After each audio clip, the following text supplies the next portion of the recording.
جزيرة تدور حولها الكثير من الأساطير. كيف بدأت أسطورة جزيرة البلوط؟ أي نوع من الكنوز تلك التي تخفيها جزيرة البلوط؟ وما علاقة القراصنة بذلك؟ لماذا يطلق البعض على تلك الجزيرة اسم جزيرة الشيطان؟ ما سر ذلك التابوت المرتبط بجزيرة البلوط؟ هل دفن أحد فراعنة مصر على تلك الجزيرة حقاً؟ في فيلمنا الوثائقي هذا سنصحبكم في رحلة ممتعة إلى واحدة من أكثر الجزر غموضاً في العالم. سنعرض لكم أبرز النظريات التي دارت حول تلك الجزيرة. ابقوا معنا. نرحب بآرائكم ومقترحاتكم التي تتوافق مع سياسة قناتنا فيما هو مرتبط بالمواضيع التي من الممكن أن نعرضها عليكم. شكرا لكم.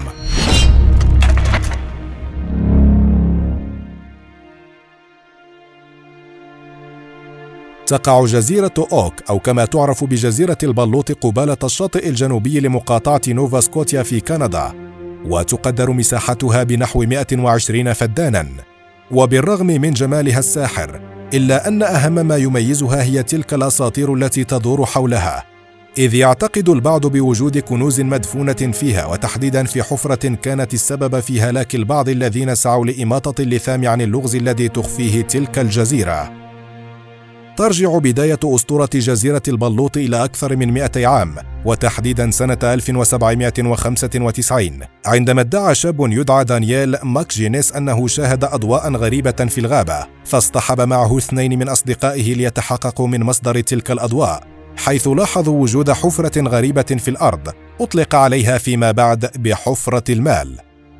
قد دفع الفضول دانييل وأصدقائه للحفر علهم يجدون شيئاً، فقد كانت هناك شائعات عن كنوز القراصنة المخبأة في الجزر، لكنهم لم يجدوا سوى حائط خشبي من البلوط، فقاموا بردمه مستكملين الحفر، وكلما تابعوا الحفر اصطدموا بحوائط من خشب البلوط، فأصابهم اليأس وتوقفوا عن الحفر.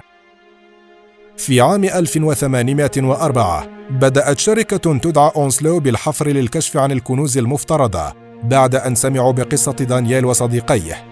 قد وجدوا أثناء حفرهم العديد من القرائن التي ربما تشير إلى اتخاذ القراصنة لجزيرة البلوط مخبأ لكنزهم، ومن بين هذه القرائن صندوق خشبي وألياف جوز الهند الذي يستخدم لتأمين وحماية البضائع القيمة، وهذه الألياف لم يكن موطنها نوفا سكوشا، بل إن أحدهم أحضرها إلى هناك. كما عثروا على مزلاج قديم على صخرة يستخدم لربط السفن الصغيرة، غير أن أهم ما اكتشفوه كان لوحاً حجرياً كبيراً عليه نقوش غريبة لم يتمكنوا من فك شفرتها، فتوقفت أعمال الحفر والتنقيب عن الكنز. لعقود من الزمن فشلت كل محاولات فك الرسالة المشفرة، إلى أن نجح أستاذ اللغات بجامعة دالهوسي جيمس ليتشي في فك رموز اللوحة الحجرية، والتي كان نصها 40 قدماً إلى الأسفل يوجد 2,000,000 من الجنيهات مدفونة.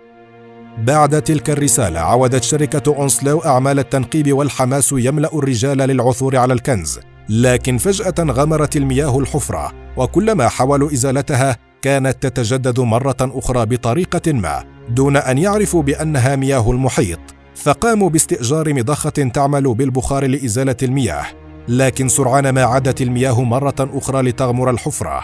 بعد عدة محاولات فاشلة بالإضافة إلى وفاة أحد العمال وإصابة آخرين نتيجة لانفجار المضخة، أقرت الشركة بالهزيمة أخيراً وتخلت عن الحفر.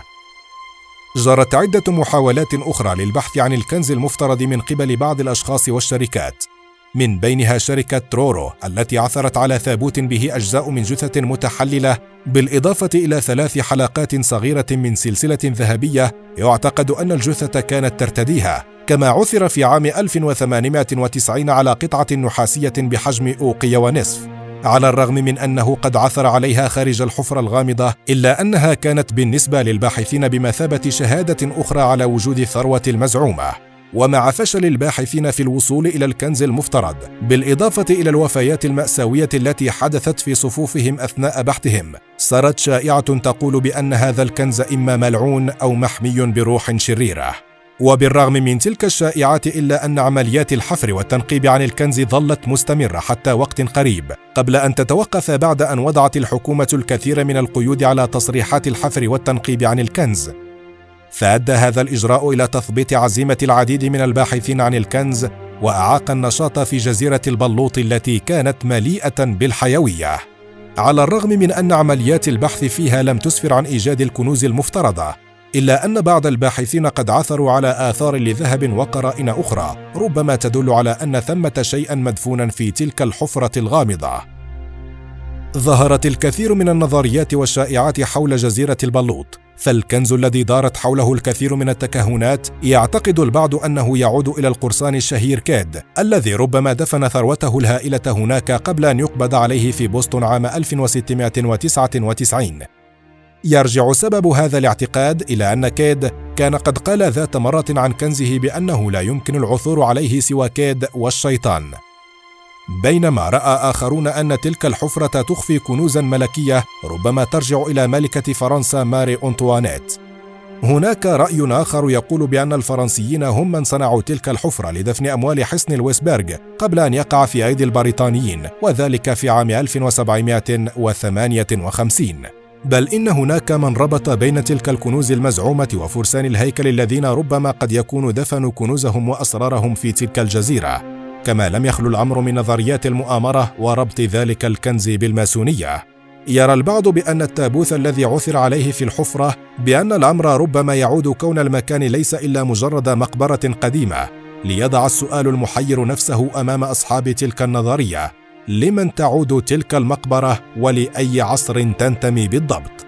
من الأشياء المثيرة التي تم العثور عليها في جزيرة البلوط هو ذلك اللوح الحجري الذي تم العثور عليه داخل الحفرة، فقد ظهرت ترجمات أخرى للكتابات المنقوشة عليه، وهي ترجمات دينية. لذا أرجع البعض تلك المقبرة إلى أحد فراعنة مصر الذين كانوا يدفنون كنوزهم معهم في القبور. لكن إذا كانت تلك النظرية صحيحة، فما الذي أتى بهذا الفرعون إلى هذا المكان البعيد؟ لعل أغرب الأساطير هي التي تقول بأن الجزيرة تعتبر معقلا للشيطان الذي يتخذ من تلك الحفرة مأوى له. هناك من شكك في تلك الروايات جميعا، مؤكدا أن تلك الحفرة لا تعدو كونها مجرد تجويف طبيعي نتج عن العوامل الطبيعية والجيولوجية التي تعرضت لها الجزيرة، وأن كل ما عثر عليه في الحفرة جاء نتيجة لذلك أيضا. لكن أي من تلك النظريات لم يتم إثباتها، لتبقى الحقيقة المرة أن تلك الجزيرة قد سلبت حياة البعض ممن حاول كشف لغزها الغامض الذي لم يتم التوصل إليه حتى الآن.